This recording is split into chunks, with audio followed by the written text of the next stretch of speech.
¿Alguien sabe cuánta influencia tuvieron las mujeres en el desarrollo de la programación? Y si les dijera que fueron las mujeres las protagonistas principales de la historia de la programación, quienes desarrollaron los primeros programas, los primeros lenguajes de programación y los primeros manuales con los conceptos y bases principales, ¿me creerían? Soy Cecilia Bufa y vengo a contarles una parte de la historia que tal vez les sorprenda por ser tan poco conocida y al mismo tiempo tan importante para nuestra forma de vida actual. Todo arranca a mediados del siglo XIX con Charles Babbage, que buscaba diseñar máquinas que resuelvan por él cálculos matemáticos engorrosos y que llevaban muchísimo tiempo. Primero explora la máquina diferencial, que era como una calculadora pero de propósito especial, es decir, que servía para hacer una y solo una tarea muy específica. Eso no le convencía por completo porque prefería una sola máquina que hiciera muchas cosas a la vez en vez de tener que hacer una máquina por cada cosa que quisiera calcular. Así es que inventa la máquina analítica, que en vez de ser de propósito especial era de propósito general. Y es en este punto donde aparece la primera mujer de esta historia, que es Ada Lovelace. Ada Lovelace, con 27 años de edad, escribe el primer programa de computadora de la historia. Lo hace como un ejemplo para explicar cómo se puede usar la máquina analítica de Babbage, y es ahí donde crea lo que conocemos hoy como rutinas, subrutinas, condicionales y bucles recursivos. De hecho, esos son 4 conceptos bases de la programación que se siguen usando así tal cual hoy en día. Ada Lovelace también predice futuros usos que podría tener la máquina analítica más allá de los cálculos matemáticos que propuso Babbage. Plantea que podría usarse para producir arte, música, literatura y así cualquier cosa siempre y cuando se supiera cómo ordenárselo. Desde esta fecha, estamos hablando de 1843, las ideas siguen avanzando pero muy lentamente, hasta que en 1943 aproximadamente, es decir, 100 años más tarde, en el contexto de la Segunda Guerra Mundial, surgen 2 inventos muy importantes para la historia de la computación. La computadora Mark I del Ejército Naval y la ENIAC de la Universidad de Pensilvania. Ambas computadoras fueron pensadas para calcular trayectoria y puntería de armas en el contexto de esta guerra. Y fue ese contexto el que dio la oportunidad a las mujeres, como sabemos siempre relegadas más bien a tareas domésticas y de cuidado de niños, a tomar otro tipo de protagonismo en esta historia, ya que los hombres estaban en ese momento en campo de batalla. De hecho, el mensaje de búsqueda de la convocatoria decía específicamente que buscaban mujeres para trabajos en ingeniería y ciencia, donde formalmente se prefieren hombres, eso decía el aviso, pero que dada la situación era tiempo de considerarlo. Al principio se contrató a las mujeres para hacer específicamente cálculos de las trayectorias de los misiles a mano,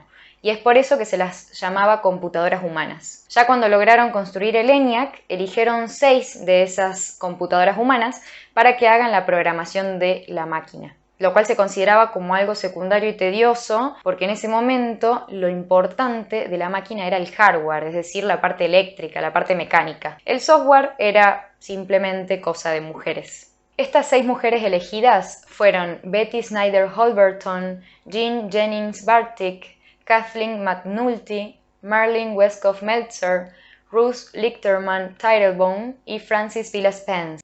En 1946 lanzaron al público el ENIAC y la demostración fue con uno de los programas que justamente ellas habían diseñado y que resolvía la trayectoria de un misil en 15 segundos, algo que a mano, con las computadoras humanas, tardaba varias semanas. Y lo curioso de esto es que a la cena de celebración por el éxito del lanzamiento, ninguna de estas mujeres fue invitada. Recién en 1997, es decir, casi 50 años después, se les da el reconocimiento que merecían. Antes, escuchen muy bien esto, cuando se las veía en las fotos al lado de las máquinas, se pensaban que eran modelos que posaban al estilo de publicidad. Y esto se pensó por muchísimos años. En el caso de la computadora Mark I aparece otra gran mujer que es Grace Hopper. Ella fue elegida para liderar la programación de esta máquina. Hopper escribió el primer manual de 500 hojas con los fundamentos principales de la programación. Un dato curioso en la historia de Hopper es que en 1947, mientras trabajaba con su equipo en la Mark II, encontraron dentro de los circuitos a una polilla atascada que provocaba errores en la ejecución del programa. Y de ahí viene el término bug, que significa bicho en inglés, para referirse a un error de programación, los famosos bugs. Luego del ENIAC, sus creadores emprendieron su propia empresa para fabricar una computadora ya comercial, la Univac, y para esto no les quedó otra que contratar a las personas más calificadas en programación en ese momento, que eran las 6 programadoras del ENIAC y Grace Hopper de la Marc. Hopper en este marco sentó las bases para la creación de COBOL, que fue el primer lenguaje de programación comercial y multiplataforma, ya que fue a ella a quien se le ocurrió que las computadoras deberían poder programarse en inglés, es decir, compatibilizar el inglés con el lenguaje máquina. Y así fue como crea su propio compilador, el Flowmatic. No quisiera dejar fuera de esta historia a otra gran programadora, esta ya sí un poco más conocida, o eso espero, que es Margaret Hamilton. Margaret dirigió al equipo programador de Apolo 11, la primera misión de la NASA en aterrizar a una persona en la Luna, nada más y nada menos. Más conocida tal vez por la increíble foto donde está parada al lado de una gigante pila de hojas, alta como ella misma, con todo el programa que había desarrollado con su equipo. Ella logró que el aterrizaje se diera exitosamente, ya que se le ocurrió considerar la posibilidad de que por algún error humano la computadora se sobrecargue en un momento clave y por ello no pueda ejecutar una tarea prioritaria. Parecía imposible que pase una cosa así, siendo que los astronautas estaban súper entrenados, y por esto no se lo creía tan importante. Pero por suerte lo consideraron porque justamente fue eso lo que sucedió. En un momento clave, el tripulante se equivocó de botón, la máquina se sobrecargó y si no fuera por esa rutina de contingencia que le dio prioridad al aterrizaje, podría haber ocurrido una tragedia. Entonces, recopilando, tenemos a Ada Lovelace, que hizo el primer programa de computadora de la historia. Las 6 programadoras del ENIAC y Grace Hopper de la Marc, que crearon las bases de la programación, las dejaron por escrito, luego programaron el Univac ya como computadora comercial, desarrollaron el primer lenguaje de programación comercial y permitieron compatibilizar el inglés con el lenguaje máquina. No solo eso, sino que rematamos con Margaret Hamilton,